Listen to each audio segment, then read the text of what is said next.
Hello, everyone. My name is Uzair, and I'm part of FAANA Alumni Board. FAANA, as you know, is FAST Alumni Association of North America. And we have gathered here for the 23rd webinar session of this series. We have a very special guest today, Mr. Raza Shaikh. He'll be talking about investing in startups. He is from FAST Lahore as well, and 93 batch. And he'll be talking about his journey from FAST to eventually becoming a venture investor. He'll be explaining what angel investors and venture capitalists do. He'll also be touching upon the idea of what investors really look in an early stage startup. And lastly, we'll also be talking about how can you invest in a startup. So this is a quick overview of our session today. Obviously, Raza will be going further into it. Towards the end, we'll be reserving some time for Q&A. So if you have any questions, please, hold on to them until the end, and we'll have ample amount of time for, going over those questions. With that being said, thank you, Raza, for, giving us time from your busy schedule. We really appreciate it from FAANA Alumni Board. And yeah, over to you. Well, thank you very much, Uzair. Thank you for the kind introduction. I'm so glad and delighted to be among friends, colleagues, and alumni members. As you mentioned, we'll talk a little bit about how I got here, the famous questions of what investors are looking for in a startup. But I'll spend a good amount of time on how the other side works, how venture capital works, and how you can invest in startups. I'll try to leave a lot of time for question and answer. This is a pretty broad topic, so I really can't go much into each area. Hopefully the question and answer would be the way for you to learn more. So today I am Managing Director at Launchpad Venture Group. Launchpad Venture Group is an angel group within the Boston area. It's the largest top 3 angel groups in the country in terms of size and capital that we deploy. It's a band of angels, and we invest in companies in our area. I'm also a general partner at Beacon Venture Partners, which is a venture fund also investing in startups. I co-host a podcast about board and governance topics, and I moonlight as a real estate investor during the free time. So that's what I'm doing today. How I got here, and I'll be super brief on this. As you guys know, I did the computer science undergrad as part of FAST Lahore. I worked actually for quite a bit of time relative to other people within Pakistan, both for product and services companies. I think mid-career, I emigrated to the US, did consulting work with TechLogix. I actually got really bored with it and jumped into a startup as an early employee. I didn't start that company. I joined it as an early employee. We were doing automation for a very specialized market in drug discovery. We started as a software company. We really quickly got into hardware and robotics. That company actually did very well and continues to this date be a very strong player in that area. I joined the Broad Institute of MIT and Harvard, which is a spin-off of the Human Genome Project and fundamental science research organization. There I worked with my team to build, I called it the factory of science. We were doing high throughput screening and small molecule synthesis, fancy way of saying, new molecules, and then figuring out whether some or any of them have potential to become drugs. Right around the time when the iPhone came out, I started an apps and games company that did okay and well. And really with my partners, I started North Bay after that. North Bay was, some people asked this question, the founding story of that. It really came about from the idea that at that time, I think 95% of the total IT spend was not on the cloud. and a very small fraction was on the cloud. And we could see that that number would be reversed at some point in time, that everything is going to move to the cloud, and there's a generational shift of whatever needs to be built is built on the cloud, and enterprise will move to that. And NorthPay was basically founded on that idea that that wave needs help from qualified people to help the enterprise move to the cloud. NorthPay specifically focused on the data side of the house, ML, AI, and other enterprise workloads. Still going very strong, really large group of engineers in Pakistan, in Lahore, Karachi, and Islamabad. You know, a tremendous journey, did not raise any outside money and bootstrapped it all the way through.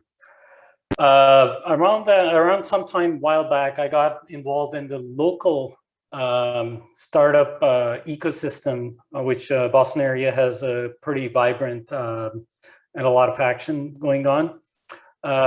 Mass challenge, and then I started angel investing in companies.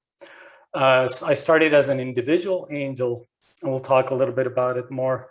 And then joined angel groups. These are organized groups that angels band together and do the work of finding, investing, and supporting companies together as a group.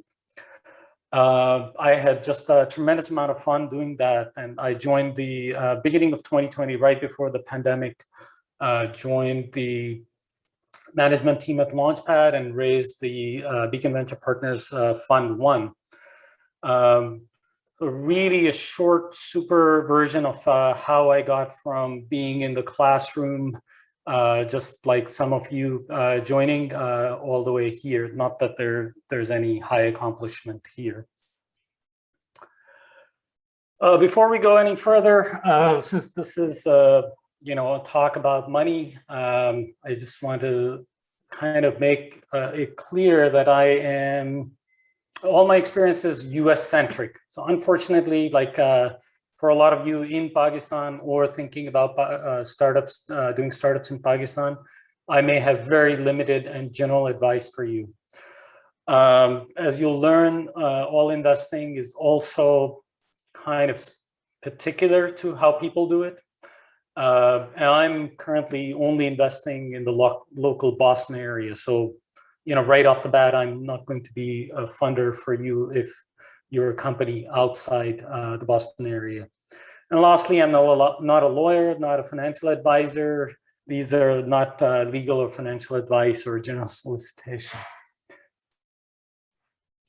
With that disclaimer out of the way, you know, really in the big picture, how does the money flow and where does it go? You guys are familiar with startups. Startups need money to build, grow, and you know, get to where they want to. Startups are funded by venture capitalists, and startups are funded by angel investors. Angel investors are basically investing their own money, and venture capitalists are investing some of their money, but largely they're limited partners or other people's money. And just like startups, venture capitalists have to go and raise funds for their fund from what are called limited partners. And these could be high net worth individual institutions and accredited investors. The money flows in these directions, and when exits happen, it comes back to angels and venture capitalists and hence to their limited partners. And there's a bigger loop here where society in general funds the limited partners that basically fund the flow of money in this cycle. All right, so now to that all important question. What are investors looking for? There are a number of ways, and you can read all about it on the internet, and there are 1,001 ways of saying this. But investors are looking to invest in a situation or a company where there's an acute problem, acute enough at least, that people are willing to pay money eventually, with a solution that somebody has come up that's significantly better than the current solution. And there are many ways of saying what significantly better is. Either it's cheaper, faster, or otherwise provides much more value than the current ways of doing it. By a team that's exceptional. And there's a lot in that sentence, but really great teams are what build great startups and companies. That it has a large enough addressable market for the effort to be worthwhile.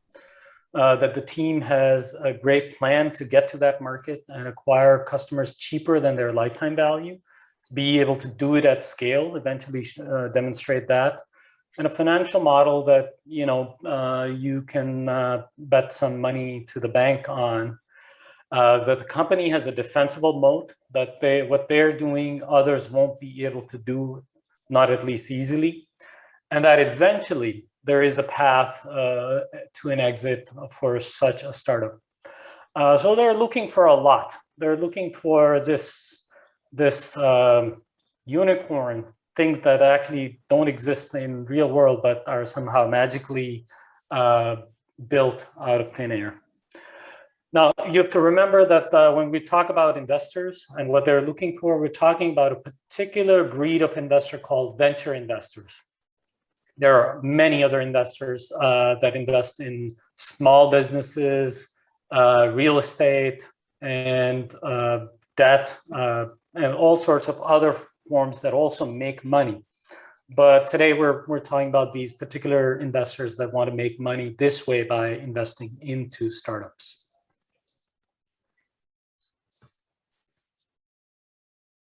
One other different way of looking at what investors are looking for, and that's a way of reversing of like, wow, I need to find investors for my idea, my company, is that in reality and in truth, investors are looking for all sorts of different things. And there is no one sentence that can say all of that. And all investing, finding an investor, is like a matchmaking game. Some investors are focused on geography, by continent, by country, by city, and some don't even care about that and would invest anywhere. Whereas other investors have a certain focus. Maybe they only want to invest in consumer companies or AI, and some don't care about that part, but care about other things. So if you are pitching an AI company to a consumer investor, that's not what that investor is looking for. So, to bring it to that matchmaking. Similarly, you can get investments at all stages of your company. And some investors do focus on a certain stage. That's where they like to invest for a variety of reasons. Some are comfortable investing as early as when you just have an idea. Others definitely want to invest when you have real revenue. And yet others invest when you're at the growth stage, when you actually have millions in revenue and you want to make it into hundreds of millions. And some do actually invest all across these stages. Some investors focus on founding teams. Others are not particular about that and may have other criteria. So this kind of filtering gives you an idea that to answer that all-important question, what investors are looking for, you should think of what you have and are you connecting with the correct or right investors that is investing at the geography, sector, stage, and the kind of founders that you are bringing. All right, so that I went super quick, by no means anything complete, but let's switch to how the people who invest in startups, how does that game work? Venture capital invests money in startup by raising money from limited partners. And limited partners could be large institutions such as pension funds, large, people that have large pools of money to deploy, high net worth individuals, and even smaller accredited investors. They will raise that money on a thesis, theme, and a pitch to those limited partners saying, we're going to invest in a particular geography, in certain types of founders at a certain stage, in about these many companies. And this is what we expect that we will get you in return for that.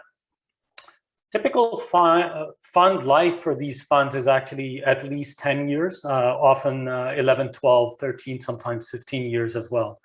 So these investors in the limited partners that are investing in these funds are patient, and they know the time horizon that they have for this type of investment. Then once these venture capitalists have raised a fund, they need to find and invest in a portfolio of companies. They can't just invest in one company. That would be just too risky. Sometimes 10, 20, even more companies that they need to invest. Oftentimes they spend the first few years, maybe 2, 3, or 4 years, actively investing their first checks into these companies. And the remainder of the life of the fund, they are either doing follow-on investing in the later rounds in these companies, or they're waiting and supporting the companies to be exiting and harvesting the investments. Really what happens is that in that portfolio or baskets of investments, some of them will fail, some of them will return some money, and a very small, tiny number of those will return really large sums of money as a multiple of the capital invested. And overall, that's how that fund makes money for its investors. What happens on the general partner side, those are the people who raise the money and run the fund. They are making money by two means. One, they're charging a management fee on assets under management to the LPs, and they're charging upside, 20% of the upside, basically the money that they have gained. And I'm mentioning 2 and 20 as a typical example. This may vary, but really that's how they make their money. And then they subsequently raise more funds, Fund 2 after Fund 1, Fund 3 after Fund 2, and build a brand and a firm that keeps investing for a long time.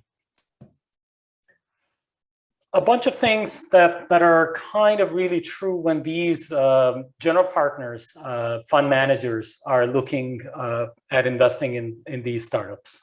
This is the characteristics of this asset class. Most startups will fail. Specifically, they'll fail to return the money that was invested. They are incredibly risky. No matter what you think about, no matter what you read in the news, a lot of them do fail. And almost all of them will have, including the ones that are successful and eventually become very famous, will have near-death experiences through the journey. It's never a straight line, and it will be a very convoluted roller coaster journey for a startup.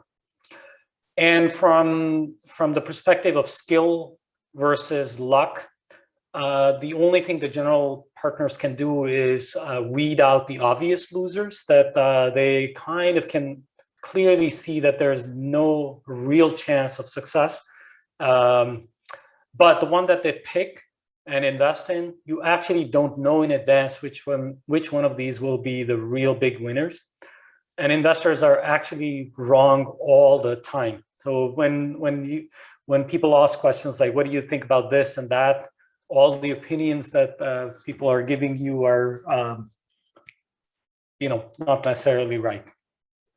Well, one other thing that is always important when looking at startup is at a startup or potential investment that you're looking at is that it could be a feature that's very good, but it not necessarily constitutes a good or a complete product.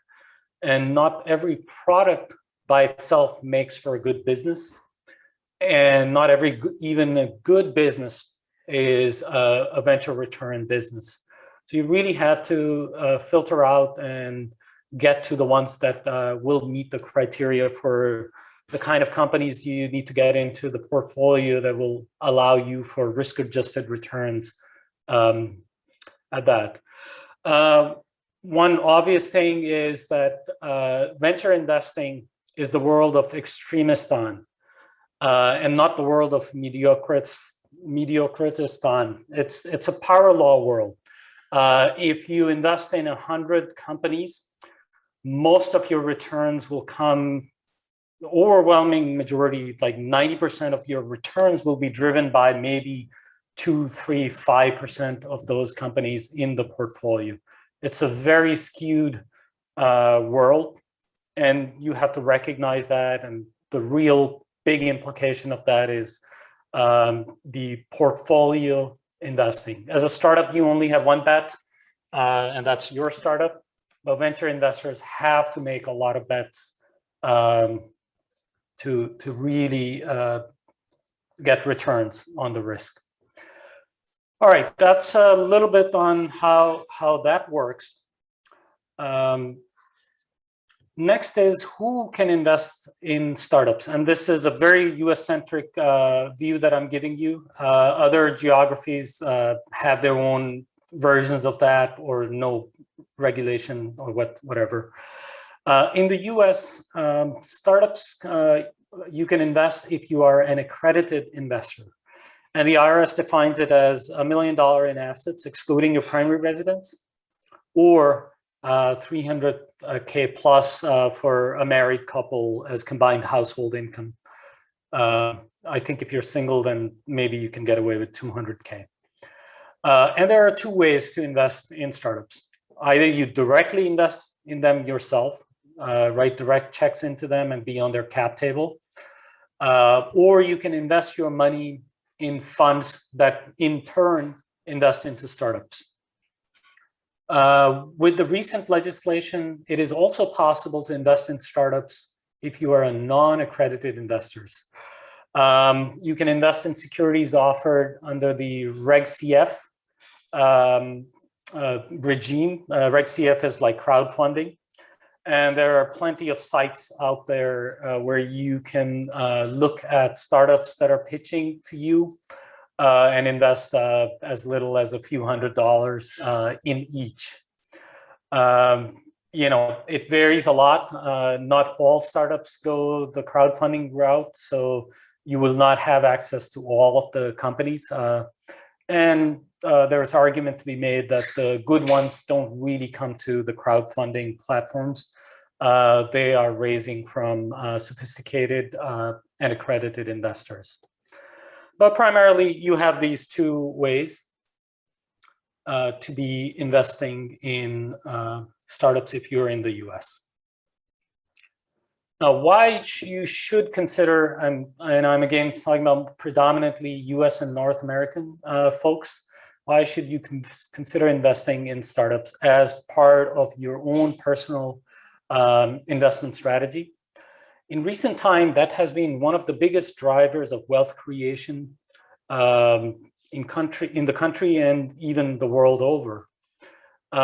You will be at the confluence of innovation capital and the founder skills that make that wealth creation happen. It's actually a pretty lucrative asset class. You can actually make decent money investing in startup, although it's riskier, so you better know what you're doing. In fact, maybe you should consider only 5 to 10% of your investable assets into this asset class. But I think every one of us who qualifies should certainly consider making that part of your portfolio.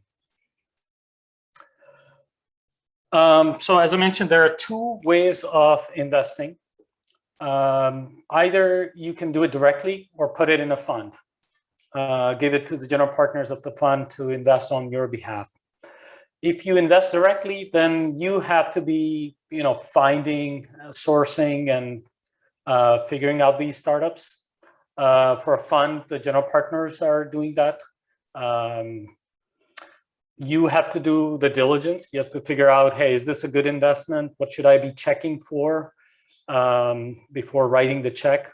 And in the fund's case, the general partners are doing that. You have to do a lot of paperwork, taxes, deal documents, and otherwise administer your 5, 10, 20 investments that you'll do over time. Whereas in the case of a fund, the general partners do that. The good part is if you do it directly, you're the only decision maker and you can do whatever you like. You have full autonomy. Whereas if you give it to the fund, you're relying on the general partners to make the right decisions, to invest in good companies. If you're doing it directly, you don't have to pay any fees and you take and keep all the returns as well. But in the case of a fund, you have to pay management fees and carry to the GPs for doing the work and for their expertise.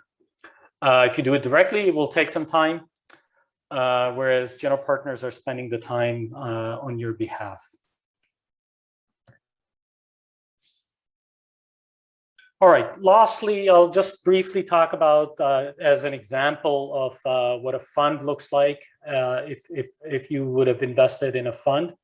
My fellow general partner, Alex Brown, and I raised the first fund. We raised it from angels and high net worth individuals as our limited partners. It's a very small fund. We have a deployment period of about 3 years. We're 2/3 way into our initial investment time period. So far, we've invested in 21 companies. These are all Boston area, New England area companies where we're local. But they are in all sectors, software, hardware, a little bit of ed tech, climate tech, and a mix of good tech.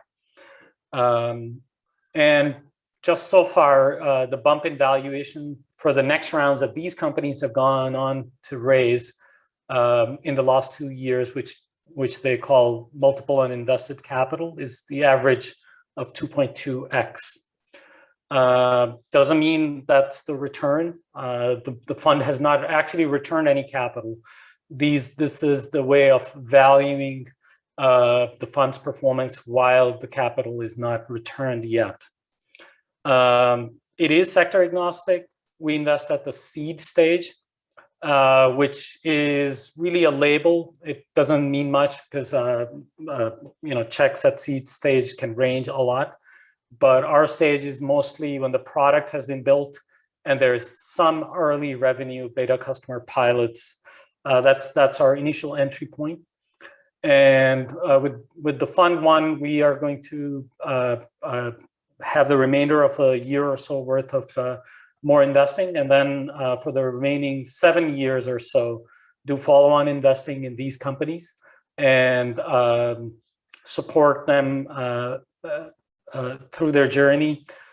We do take board seats for portfolio companies and help them in that way, or otherwise be mentors, advisors, and connecting the companies to customers as a way of providing help. I went super fast through this. The reason for that really was to mainly come to question and answers and really make it conversational and hopefully have you guys gain insights that way. So I'll just open it up to question and answers. I think Uzair, maybe people are raising their hands or typing it in the chat window. Yeah, so if you have any question, feel free to raise your hand, and then we can take it one by one, or you can write it in the chat, and I'll read it for you. But before that, I have a few questions, and I think I want to, taking the advantage of being the moderator, I'll kick in the Q&A session. I know, like we briefly talked about in the beginning, you're from FAST Lahore, 93 batch. You did your computer science, bachelor's in computer science.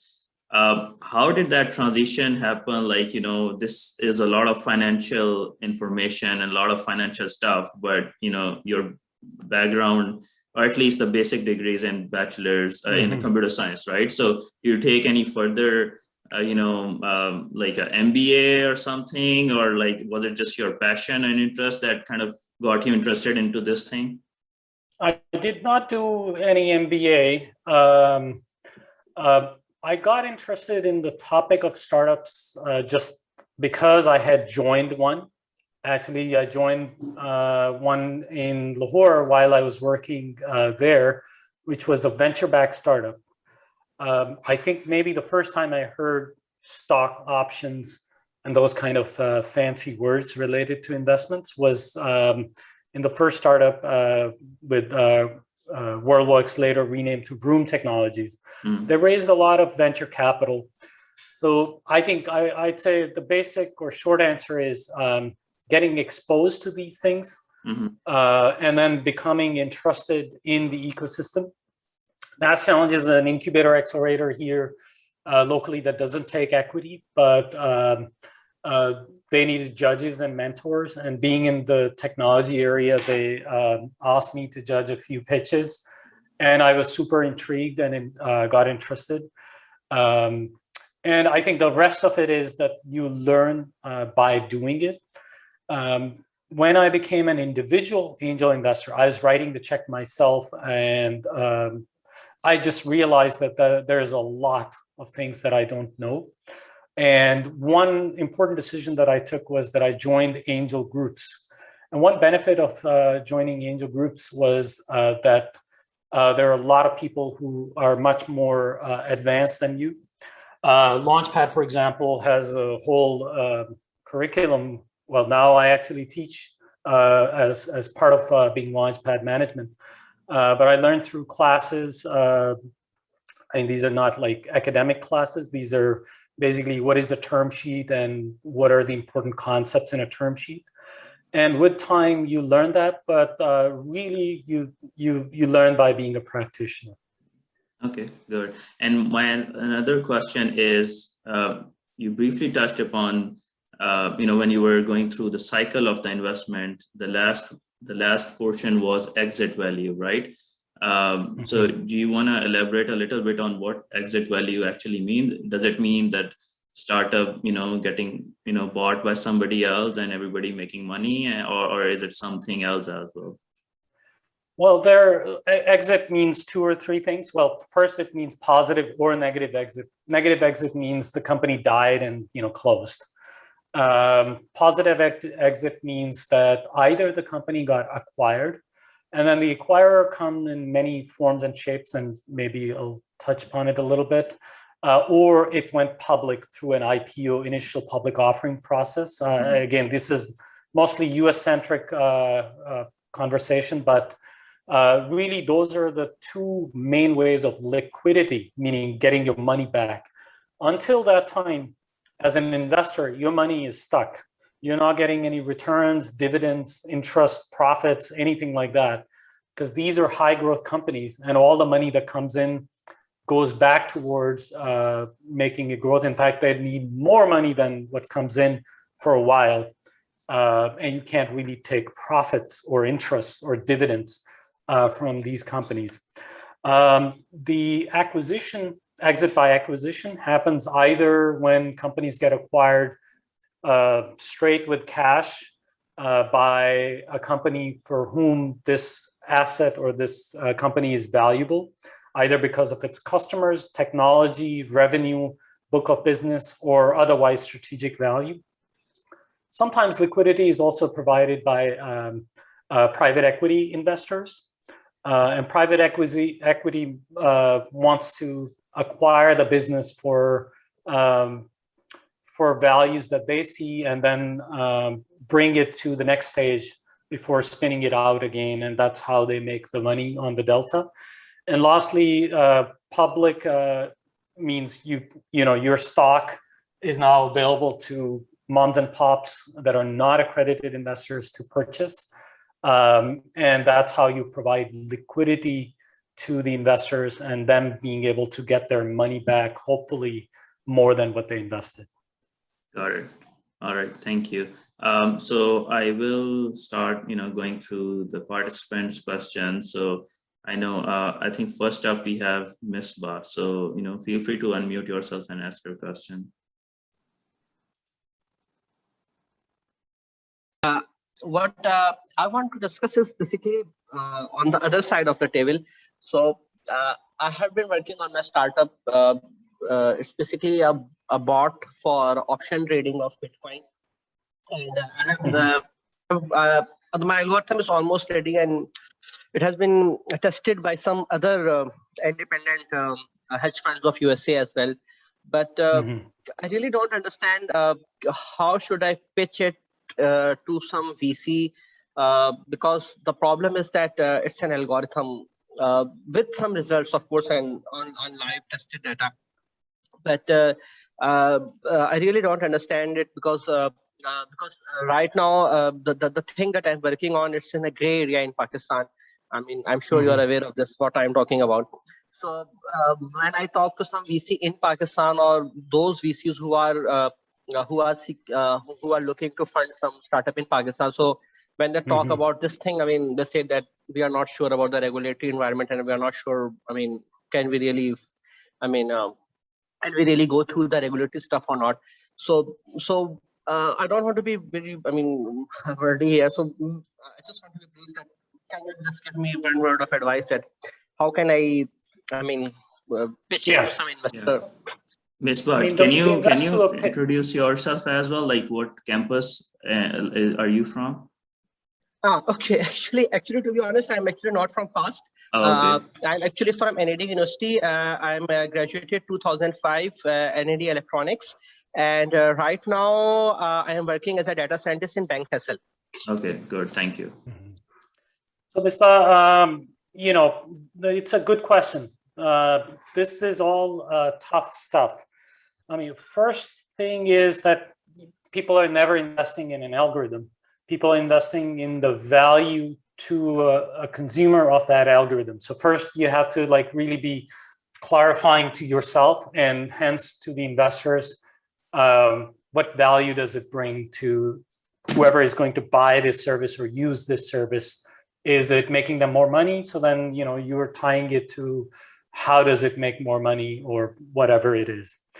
Regarding the regulation, I think that's also, a good observation that you have, that if it is a gray area, sometimes investors are not picking on that. And I think really then you have to find the investors that are willing to look at an area that the regulation hasn't evolved yet. So it's a matchmaking, in the matchmaking paradigm, you will hear a lot of no's, and through that process, you got to get to people for whom this is an interesting investment. The slide that I presented, what do investors look at?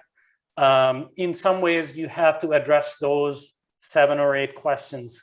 What is the problem? What is the solution? What team is working on it? And so on, so forth. So that's really your pitch to the investors. You can learn very easily on the internet what investors expect in a pitch deck, for example. And I think as an exercise, you would benefit from doing that exercise to say, what is my pitch to the investor? Okay, thanks for that answer. Connecting to the same, piggybacking on that same note, there is a question from Ahmed Malik. Are there any investing matchmaking portals for various kinds of investor? And if I can add a little bit to it, you talked about connecting with the investor. So like for a startup, how do they reach out to the investor? And for the investors, do they go out and look for the companies themselves, or is it usually the other way around, that the startups approach them? So, I mean, Ahmed, it's a very imperfect process. It's like finding a mate, right? So it's like, do you go through the Ristaanti, or do you go to Tinder, or what do you need to do? There are many portals or places where you can find out about investors, meaning to figure out what kind of things are they investing in. There are many places that will promise you to give you a list of investors to reach out to based on your criteria. whether it be PitchBook, Crunchbase. We have a local nonprofit here called the Capital Network, and the Capital Network posts on their website an Airtable with names of hundreds of investors and funds that you can filter by stage, geography, the kind of things that they invest in to get an idea. One other way of getting an idea of who are good investors for my startup is to look at startups similar to you and then see who were their investors. Finding investors is like running a sales funnel. You have to put a lot of leads on the top of the funnel and then qualify them and then filter them out and reach out to various investors.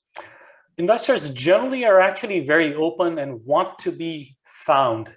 Remember, they're also looking for good deals that match their thesis, their criteria. Most all of them you can connect on Twitter, LinkedIn, or whatnot. Most all of them do take cold pitches and random emails. As a proof point, I literally, without even asking, receive anywhere between 40 to 100 emails a day that have nothing to do with what I invest in, but yet people are finding me and sending me these pitches. So,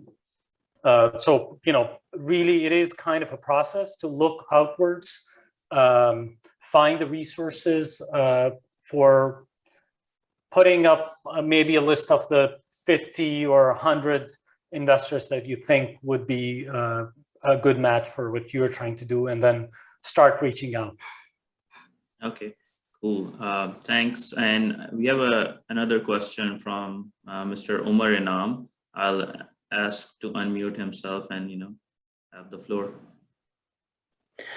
Thank you, Zair. So the question, Raza, I have is, you talked about this asset class, and I actually had no idea before that as an individual, people can invest in startups through the general partnerships and so forth. The question I have is, could you give a comparative data point? Let's say as an individual, I invest in stocks with 5 to 10 year horizon, publicly traded companies. Could you give a data point around how the returns compare across different asset classes like real estate, stocks, and this startup investing? Yeah, very good question, Omar.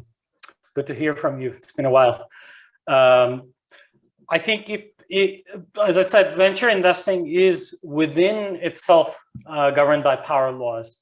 Meaning, if you look at venture funds themselves, within a venture fund, 80% of the returns are coming from a small numbers. But it turns out that in a fractal pattern manner, if you look across funds, like if you looked at 100 funds, most of the money within venture is made by 20 top funds. So it's very, very weird. In other words, startup investing can make you a lot more money than publicly traded markets, or it can lose you a lot more money than publicly traded markets. In other words, it also depends on the GPs and the fund and their track record. Launchpad, for example, has about 20 years of track record. And in the last 12 years, for example, we have outperformed the publicly traded market by, I think, a decent percent every year. It varied, but a pretty good size on that. We have been, if we were treated as a fund, top decile to top quartile VC fund for the last 12 years. And that's really to say a range of 2.2x to almost 5x TVPI multiple. TVPI multiple means total value on paid in capital, meaning the money that you put in, if you just judge it from that, not any fancy math, that in the 10 plus year life of a fund, that would be and IRR in the high teens. It ranges depending on the vintage. So short is that the venture performance actually ranges. Good fund managers can tend to have much better returns, or I should say lucky or unlucky as well. Part of it is that, but that's the range of top quartile funds, which is 3 to 5x with IRR in the high teens. All right, thank you for that. We have another question from Ali Abbas. So feel free to ask the question. Unmute yourself and ask the question, please. Assalamu alaikum. My name is Ali Tower. So I'm from Canada, and basically I have my own company starting up. So my question regarding investment is, and there are two questions actually. One is in terms of at what is a good point. The product has to be some kind of tangible so that the investors have something working or revenue has already started, or it could be just an idea on paper. So that's one question, like what is the point where you should approach the investors? The other thing is how much control and influence, like do they own the shares? Do they get into the management? Like what kind of control and influence these venture capitalists have on the company? Yeah, both good questions. The first one, the general answer is that different investors invest at different stages. So by reversing that, if you wanted, you can raise money when you just had an idea. If you wanted, you can raise money when you have built an MVP and then raise the money. If you wanted, you raise the money when you have some revenue, and so on. The general thought, though, is that with each raise, the earlier you are, the more expensive the money is, meaning you have to give up a bigger chunk of your company for the same money the earlier you are. The riskier you are, the investor wants a bigger piece of the pie to cover for their risk. So one general advice would be like, well, try to build something, especially nowadays. And when I say nowadays, I think in the last 10 years or so, building a startup has become much easier. So investors are looking for a little more progress and a little more product before they invest, because a lot of the things you can actually build without a lot of money. So the general advice is that try to raise money a little later. However, in one other secret advice is that in the industry, people say that if you ask for money, you'll get advice. And if you ask for advice, you may get money. So raising a fund, raising for your startup has this side benefit that you'll get a lot of advice and comments and feedback. So you have to build a little relationship with these investors a little early. They follow you along. They may not invest right now. So three things to remember. Like number one, investment can come at any stage. It's up to you when you want to raise money. Number two, you're better off raising a little later with more progress than early on. And number three, that by doing the exercise of raising money, you hopefully will get good advice that helps you. To your question, Ali, about how much control you're giving up, investors maybe at the super early stage don't want to be your board members. They want to be just helpful advisors, mentors, and otherwise give you thoughts from their experience. But you and your team are the ones building the startup. So there's not as much, control or governance there yet. When you raise a little bit money, especially when you raise your first sophisticated investors, they will ask you to form a board. And oftentimes these investors, industry experts, and people that can help you will become your board members. Now, having a board does not mean that you're giving up control. A board has a philosophy of nose in, fingers out. They're not the driver. They're not in the driver's seat. You are, and their job is to help you with strategy, help you with that the startup doesn't run out of money, and help you otherwise build the company from their experience.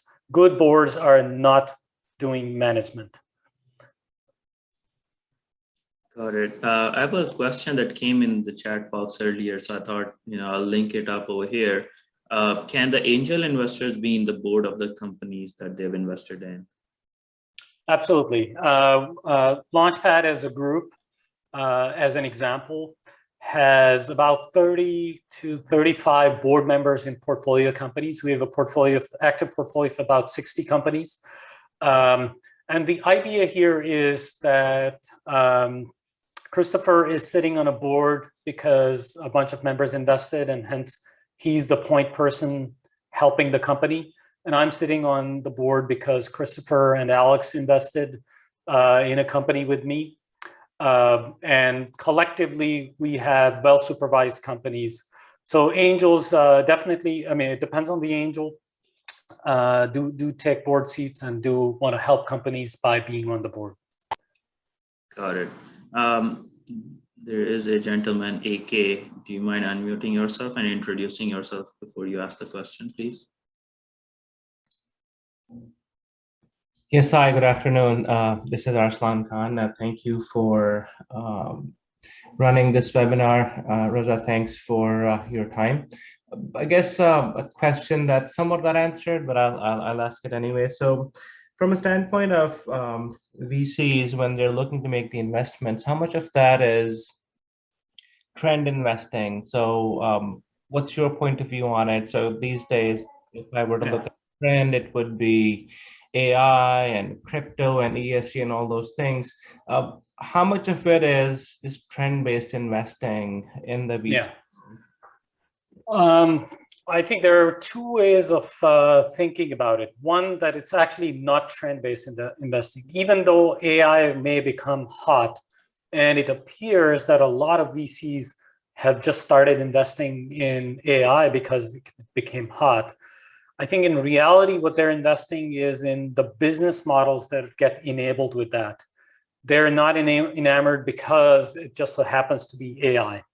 Similarly, it's people not investing in crypto because it's crypto, because, hey, it's unlocking decentralized finance that wasn't possible before. So that's one way of looking at it. A lot of the investors are, believe it or not, actually vary of trends. They know and they see that these are long horizon investments. I remember when clean tech was hot and a lot of people did get into clean tech because it was hot. Well, it turns out now there's a second awakening of that trend. They have renamed it and called it climate tech. And a lot of people actually lost money chasing the trend. Investors do know that the investments that they're going to make are very likely going to transcend a couple of business cycles. And a business cycle means recession and a boom and a bust and all of those things that happen. So they got to be looking at, things that are a trend, meaning that they're nothing to do with the trend. Having said that, it also is a phenomena that exists in all groups, which is the herd momentum, FOMO. It comes in different names. FOMO being fear of missing out, where people start investing and there are other people that follow and try to invest in that. Now, it certainly does make it easier to raise money if you are on trend. But again, I think in the end, people are still looking for other things other than the trend that will still make it a successful business. Got it. Thank you for that. And we have a couple of more questions. So I'll unmute Adil Iqbal Khan. He has a question. So feel free to introduce yourself and ask your question. Assalamu alaikum. This is Adil Iqbal Khan. I am from FAST Lahore, batch 2001. First of all, thank you, Raza and FAA for organizing this session and the valuable insights. So, since I am based in Pakistan, so my question is, and you told that you are not investing in Pakistan and you are investing only in Boston area. So my question is generally about Pakistan. Since you are part of the community of investors, do you see any increase in interest and energy of the investors there in investing in Pakistani-based startups?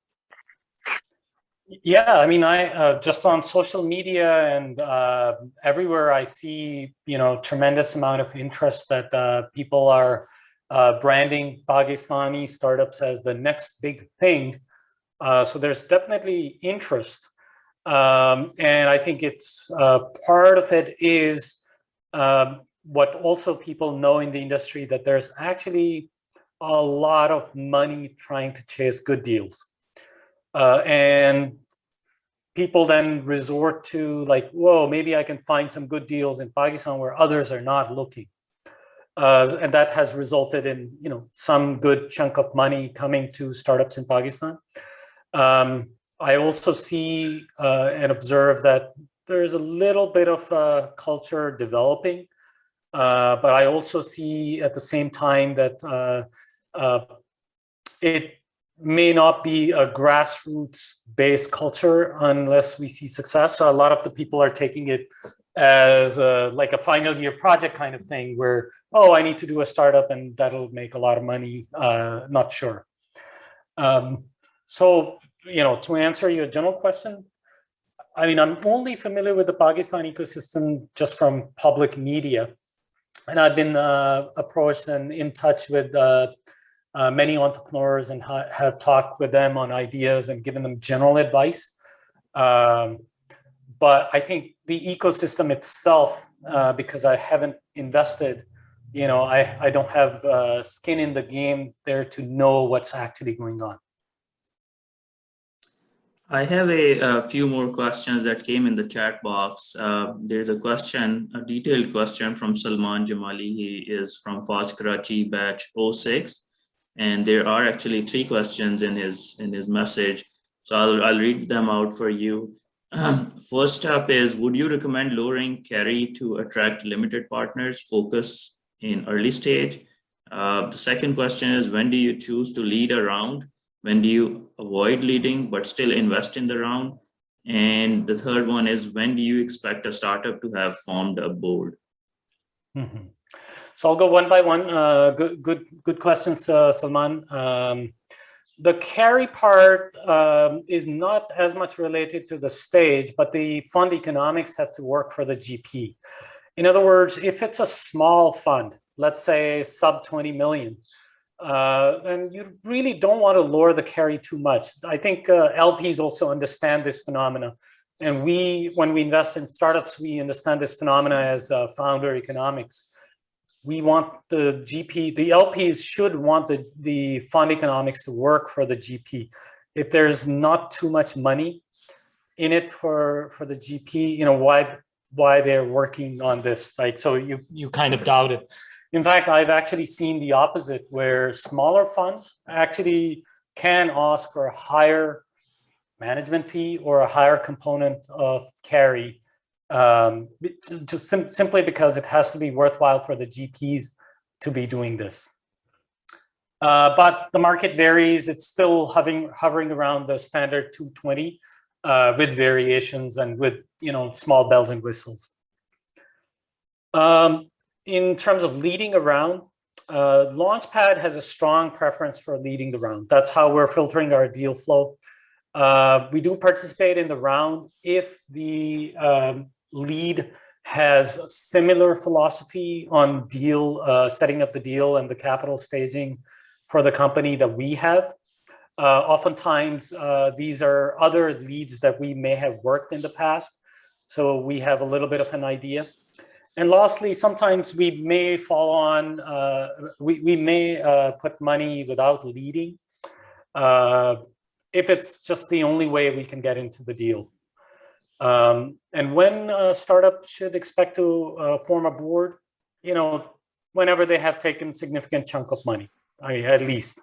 They should do it as early as they can, but the minute they take a good chunk of money, let's say, just to put a number on it, million plus, that they should definitely form a board. That's a serious chunk of money that somebody should have the fiduciary responsibility to manage. Okay. Hopefully that answers all of his questions. There was another interesting question.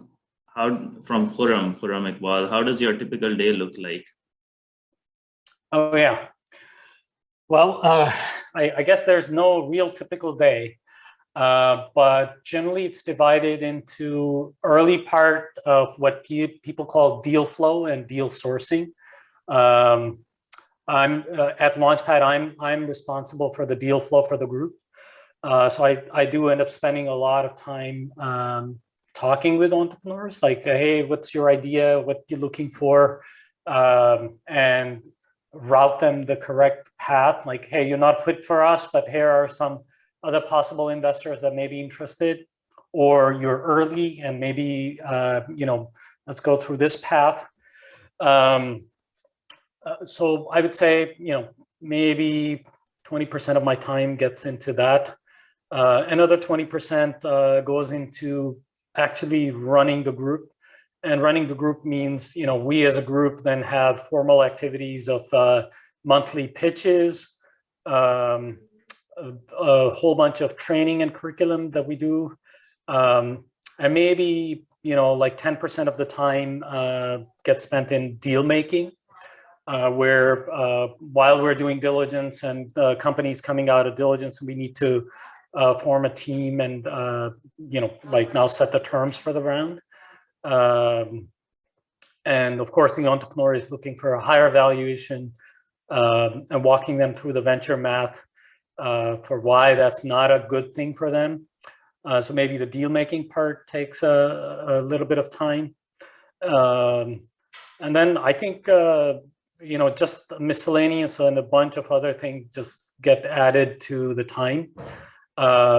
Maybe 5% of the time is like, maybe a little more is, let's call it paperwork and legal accounting, those kind of things, for both Launchpad portfolio and for the fund. And then when you're fundraising, unbelievable as it may seem, we get the tables turned on us, and we become the fundraisers, and the limited partners become the investors that we're going to raise our fund. And unbelievable as it may sound, raising a fund is actually harder in most cases than raising for your startup, as much as you think that's hard. So I think maybe 20% of the time ends up being fundraising as well. And day to day, I guess there's no typical day. So you said raising a fund is more difficult than raising if a startup is raising it for itself, right? So when you're raising for a fund, do you involve the actual startup in that as well, or you're doing it on your own? Well, we have to go to limited partners and convince them to invest in our fund, and we present to them a thesis of why that fund would be a good investment. And that includes, here's our previous fund's investments. And by showing that, we're showing you a repeatable process where Raza and Alex are good at finding, diligencing, and investing in good companies. Mm-hmm. And why they're good companies, we kind of show them by the up-to-date performance. We have to convince them that we have been investing in startups for a while. Me for 6 years and Alex Brown for 8 years, and we think we know what we're doing, and why we will have access to these good startups in the first place. Why we have what people call differentiated or proprietary deal flow. And then, convince them that we would be good fund money managers for their money. So that actually is a harder convince to a larger LP than a startup, because for a startup, you're really, taking a flyer. Yeah, yeah. No, that's interesting that you get to sit on the both side of the table and We know we're in the middle. In the middle, get to experience both sides. Yeah, we have sympathy for the entrepreneurs. Exactly. Yeah. One more question from Ahmed Malik. He's asking, as an investor, what kind of competencies and traits you're looking into the team that is looking for money? And I will like to add to this question is like, if we connect that to, let's say, a fast student, right, who's looking to do a startup. I know you mentioned you're not really very involved in the Pakistani ecosystem, but still, like, if somebody is still in their senior year at FAST, right, what kind of traits or competencies that they should develop, which in the later part of their life will help them, raise funds from investor? I think being an entrepreneur starts with the reason why you're doing a startup. And that reason should not be, I want to make a lot of money, or startups are cool, hence I must do a startup. I think that's the first, really basic thing you have to like test yourself on and say, am I doing this, or do I want to do this because it's cool and everybody's doing it? And the real reason, and maybe the only reason to start a company, is that you really stumbled upon a problem that is a real problem, and that you think you have a solution that you can build. By far, of course, you want to make money, but really that's should be the only reason. So that's the first trait. It comes across very easily if you're not doing it for the right reasons. But short of that, let's say you're in that journey. What investors are thinking and looking is a whole bunch of all the good things that you've heard. Resilience, grit, EQ, IQ, range, basically being able to go down to the detail, but also being able to look at the big picture of the world, leadership, all of those, then all of the awesome skills that you've ever heard of. Turns out investors are looking for those skills simultaneously in an individual or a team. I think those just get developed over time. As you go through that journey, it's a tough journey, but you can find on the internet, a lot of people have said a lot of things of what they look for in founders. But really the essence is that you should be doing it because of the right reasons. Got it. So we are running a little bit over time. We're already 9 minutes over. So I'll take one last question. It's from Bilal Khan. So feel free to unmute yourself and ask your question. Hello, sir. I'm Bilal Khan from Fast Karachi, batch 2016. So thank you for sharing all this valuable experience and information. And my question to you would be that I see this as a domain for seniors who are familiar with business and as well as have some experience in the IT industry. So what advice would you have for someone young and following the topic of this webinar, not from a perspective of a startup, but as a VC? Well, I mean, Bilal, all the good advice, right? Do good things, eat your vegetables, family, that kind of thing. But really, I think, of course, and it depends on the individual and the situation that you're in.